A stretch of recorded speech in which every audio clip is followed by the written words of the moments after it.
There is nothing better than a summer night on the outdoor patio at Long Neck Sports Grill. Each Long Neck's location has an outdoor patio. There are 4K TVs, so you won't miss a second of any game you want to see.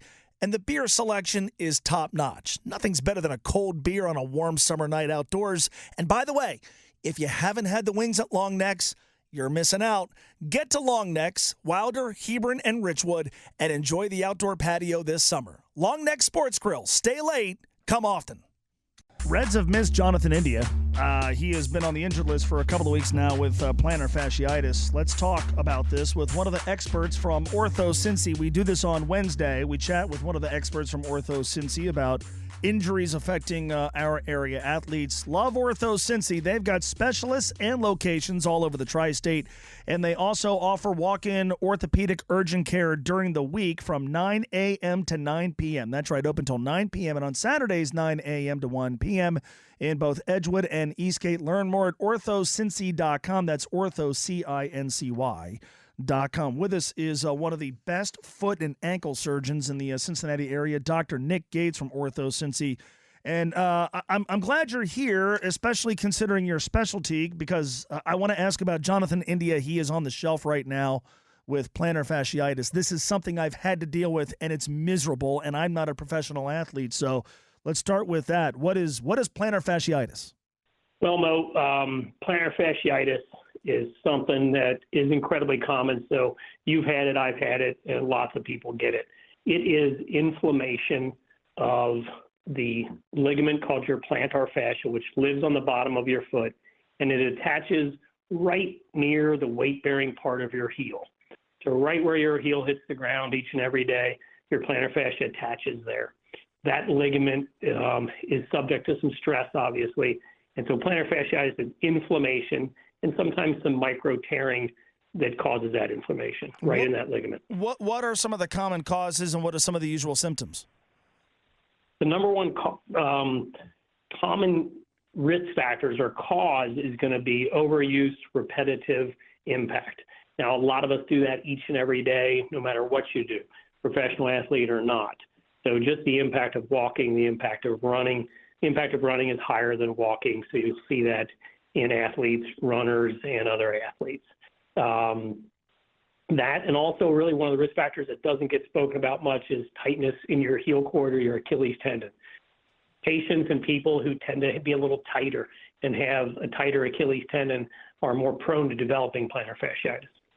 So I've dealt with this, and for me, the basic treatment was get some insoles for my shoes, and I was pretty much good to go, which tells me pretty mild case. I'm not a professional athlete. Somebody like Jonathan India obviously is. So walk me through what some of the treatment options are for someone who's trying to get back on the field and perform at a high level. Well, initially, and you see some of the reports, initially it's going to be some rest.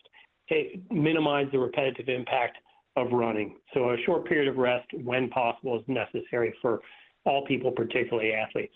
It's interesting you mentioned orthotics, cushion under the heel. I take care of a lot of high school and college athletes, and one of the challenges in baseball and other sports is the shoes that they wear, the cleats that they wear. They're a little bit better than they were days ago, but it's pretty tough to get a cushioned arch support or orthotic into those shoes. However, one thing that we'll do is make sure we get that cushioned orthotic arch support in the shoe that you're wearing all day, every day. With athletes, it's not just protecting the bottom of their heel while they're playing baseball. It's how are we protecting the bottom of your heel 24/7. So that's something that's likely being done. In addition to that, you're going to look at anti-inflammatory medicines. There's prescription medicines to help decrease that inflammation. You're really trying to come at this from both a mechanical and a pharmaceutical method.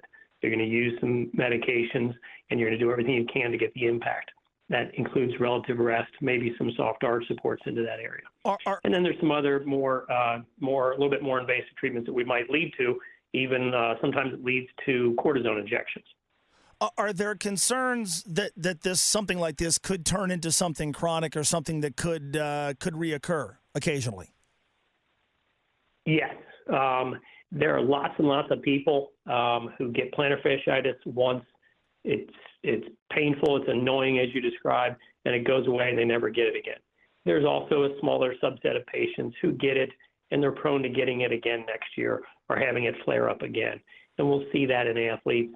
And it's difficult to tell you why one athlete's more prone to this than another. However, so there is some concern about that. And so I think there's some treatment to really get it resolved.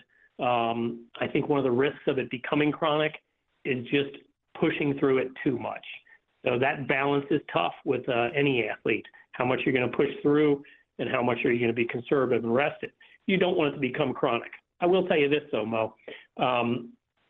You'll be hard-pressed to find any athlete or otherwise who was debilitated for an extended period of time or had a serious effect, long-term effect on their career from plantar fasciitis. That just doesn't happen. So I don't have great concerns that this is a problem for Jonathan India long-term forever, but it certainly can be annoying and come back another day. Dr. Nick Gates, one of the very best foot and ankle surgeons in Greater Cincinnati from OrthoCincy, is with us. There's two other athletes I want to talk about in relation to their current foot issues, and one of them is Jake Fraley, who is dealing with a stress fracture in his left fourth toe. Now, that sounds painful. Beyond the obvious, which is the pain, what are some other symptoms of this type of injury? I'll tell you what, this is a bit unusual, the reports we're seeing on this.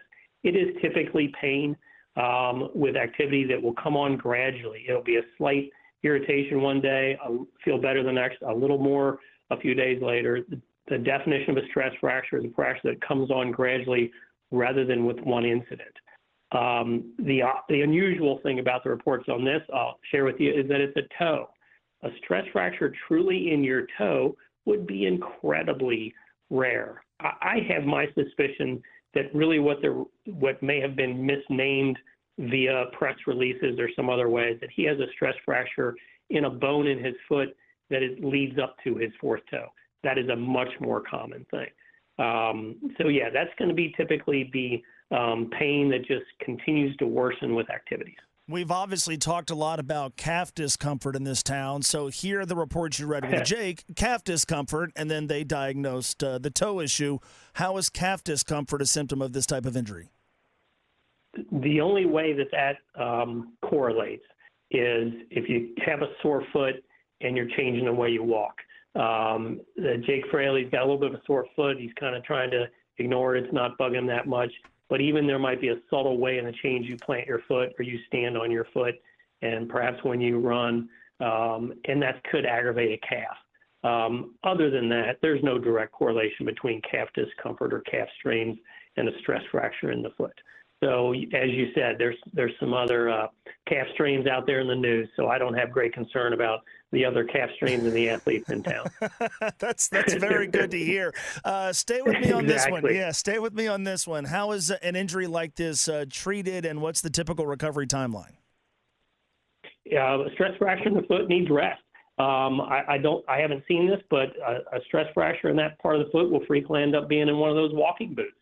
Pretty rare that they're going to end up on a full-fledged knee scooter or crutches, but not fairly common that they're going to be in a boot. If you catch it early, it's going to go quick within a few short weeks. If it's caught later, that can take even longer. All right, one more foot injury I want to ask you about. Curt Casali Sure. banged a ball off his foot, hitting in the cage a little bit less than a month ago. He has been on the injured list with a foot contusion. Walk me through this sort of injury, how it gets diagnosed, how it gets treated, and what the rehab and recovery process are like. Foot contusion is exactly what you and I experienced when we were kids, and you smack your foot into something hard. It's no different when a baseball strikes it hard. It's really the degree of the contusion. You can have a mild contusion that's some skin and soft tissue, and it's sore, and that's going to go quick. A deep muscle contusion is going to swell deeper, and there are some muscles in your foot that can swell and be sore, and that can be sore for several weeks. The other thing you'll hear about out there is the word bruise and the word contusion are pretty much the same thing, and you'll hear the word bone bruise. So if he took a sharp one off, a foul ball off his foot, and he's still pretty sore, likely steps, and I don't know in his case, but likely steps are an MRI, because you're not going to see that bone bruise on an x-ray. An MRI is going to show you if a bone is involved. And then you get into a topic of there's kind of a continuum between a bone bruise all the way up to a bone fracture. So they're still labeling it as foot contusion. I think that's probably a good prognosis for him. Awesome insight, especially the plantar fasciitis, because, like I said, I've dealt with that. I do appreciate the time, Doctor. Thank you so much. Well, Mo, if you're alive, then there's a good chance you've had plantar fasciitis once or twice. So, all right, bud. Dr. Nick Gates, OrthoCincy.com. I say this all the time. The awesome thing about the people at OrthoCincy is they have specialists and locations all over the tri-state, including walk-in orthopedic urgent care during the week from 9 a.m. to 9 p.m. and on Saturdays from 9 a.m. to 1 p.m. in both Edgewood and Eastgate. It is easier. It is definitely cheaper than going to an ER when you have an urgent orthopedic injury. Go to OrthoCincy.com. By the way, you never need an appointment either. OrthoCincy.com. Are you looking for a place to hang out outside with your buddies this summer? How about Long Neck Sports Grill? Each Long Neck's location has an awesome outdoor patio, perfect for the summertime. The beer selection is terrific, and the menu is extensive. By the way, I say it all the time, if you haven't tried the wings, what are you waiting for? Each Long Neck's location is very easy to get to, Wilder, Hebron, and Richwood. And yes, while you're sitting outside, you'll never miss a minute of the action on their 4K TVs. Long Neck Sports Grill. Stay late, come often.